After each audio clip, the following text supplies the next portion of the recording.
Good morning, everybody. This is Shiraz, your SST teacher. Hope you all are doing good.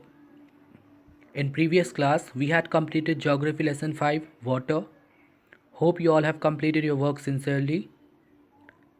Students, Chapter 6, 7 and 8 are skipped due to the reduction of the syllabus.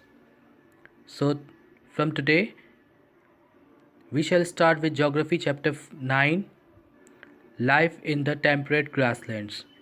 So, let's get started. Chapter 9, Life in the Temperate Grasslands. So we are discussing life in the temperate grasslands.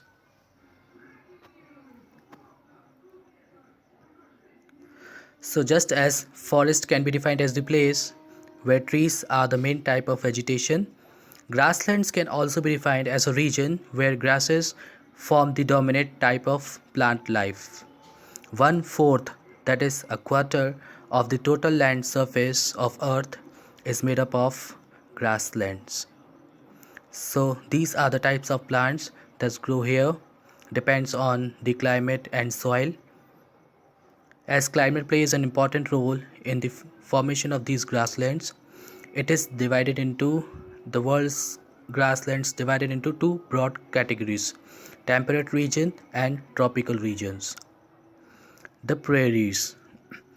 So the word prairie originated from Latin word priata, which means meadow.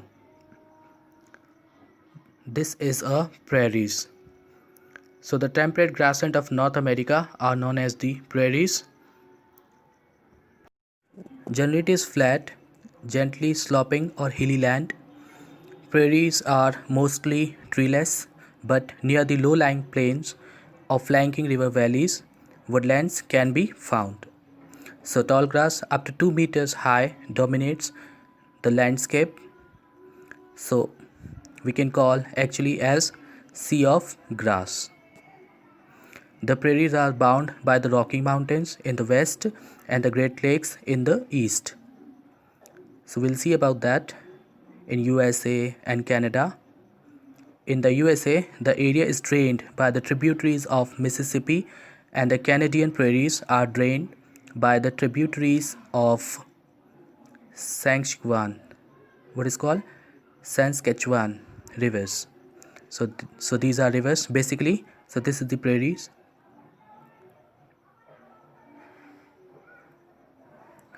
So this is Canada. This part is Canada, or these are the boundaries, and this is United States. This is prairies. This is Saskatchewan rivers, and this is Mississippi. So the grasslands of prairies were the home of Native Americans, often called Red Indians. They were the actual inhabitant of these continents. The prairies were home of other tribes like Apache, Crow, and Cree and Pawnee. Climate. Now, being located in the heart of a continent, the climate is of continental type with extreme temperatures.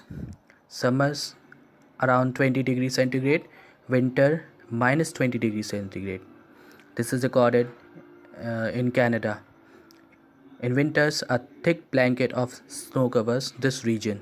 The annual rainfall is moderate and is ideal for the growth of grass. And because of the absence of the north-south barrier, local wind, which is called Chinook, blows here. So what is Chinook? This is a hot wind that blows in winter and therefore raises the temperature within a short time.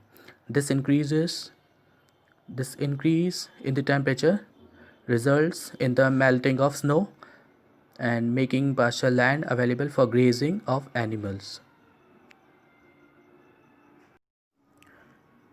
Flora and fauna. Practically, prairies are treeless, and where water is available, trees like willows, alders, and poplars grow. And places that receive rainfall of over 50 centimeter are suitable for farming as the soil is fertile. Though the major crop of this area is maize, Other crops also like potatoes, soybean, cotton and alfalfa is also grown here. These areas are suitable for cattle rearing. Large cattle farms called ranches are by looked after by sturdy men called cowboys. Bison or the American buffalo is the most important animal of this region. It nearly got extinct due to its indiscriminate hunting and is now a protected species. The other animals found in this region are rabbits, coyotes, gophers, and prairie dog. What about people? The people of this region are very hardworking.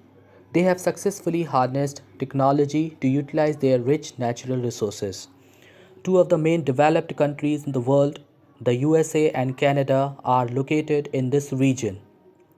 Scientific method of cultivation and use of tractors, harvesters and combines has made North America a surplus food producer. The prairies are also known as the granaries of the world due to the huge surplus of wheat production. Dairy farming is another major industry. The dairy belt extends from the Great Lakes to the Atlantic coast in the east. Dairy farming and extensive agriculture both promote setting up of food processing industries.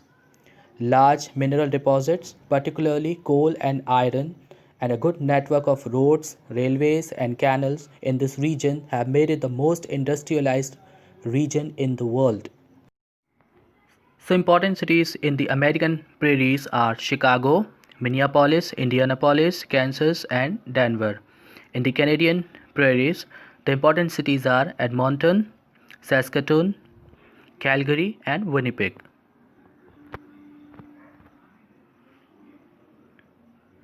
The Wells. The Weld name was given by the Dutch settlers before South Africa was colonized by the British. So the temperate grasslands of South Africa, these are known as Wells. So Wells are rolling plateaus with varying height ranging from 600 meter to 1100 meter. It is bound by the Drakensberg Mountains on the east and west Kalahari Desert. On the northeast part, high wells. High wells are located that attain a height of more than 1600 meter in some places.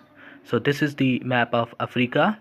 As you can see, this area constitutes well South African area. How about the climate? The wells have a mild climate due to the influence of the Indian Ocean. So winters are cold and dry. Temperatures vary between 5 degrees Celsius and 10 degrees Celsius, and July is the coldest month. Summers are short and warm. Johannesburg records about 20 degrees Celsius temperature in the summer. The Wells receive rainfall mainly in the summer months from November to February. This is mainly because of the warm ocean currents that wash the shores of the Wells. If the rainfall is scanty in the winter months from June till August, drought may occur. Flora and fauna. The vegetation covers is sparse. Grasses dominate the landscape. Red grass grows in bush velds. In the high velds, acacia and marula are seen to be growing. The animals of the velds are primarily lions, leopard, cheetah, and kudu. People. This is the picture of diamond mine, Kimberley. The picture of diamond mine, Kimberley. So Wales are known for cattle rearing and mining. The soils are not very fertile in the Wales due to the presence of discontinuous grasses exposing barren surface. However, where the land is fertile, crops are grown. The main crops are maize, wheat, barley, oats and potato. Cash crops like tobacco, sugarcane and cotton are also grown. Sheep rearing is the most important occupation of the people. Sheep is bred mainly for wool and has given rise to the wool industry in the Wales. Merino sheep is a popular species and their wool is very warm. Dairy farming is the next important occupation of this region. Cattle are reared in the warmer and wetter region, and the dairy products like butter, cheese, and produce for both domestic supply and also for export. The Wales have rich reserve of minerals, iron, and steel industry has developed where coal and iron are present. Gold and diamond mining are major occupations of the people of this region.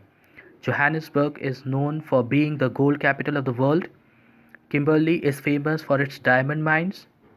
Mining of diamond and gold in South Africa led to the establishment of trade ties with Britain and gradually South Africa, and both became a British colony. This mineral rich area has a well developed network for transport. And with this, we have come to an end of this chapter. I hope you found this chapter informative and watch this video couple of times, and you will not forget about two of famous grasslands in the temperate region. If you have any doubt related to today's chapter, please comment down below. Thank you very much for watching. Take care. Bye bye.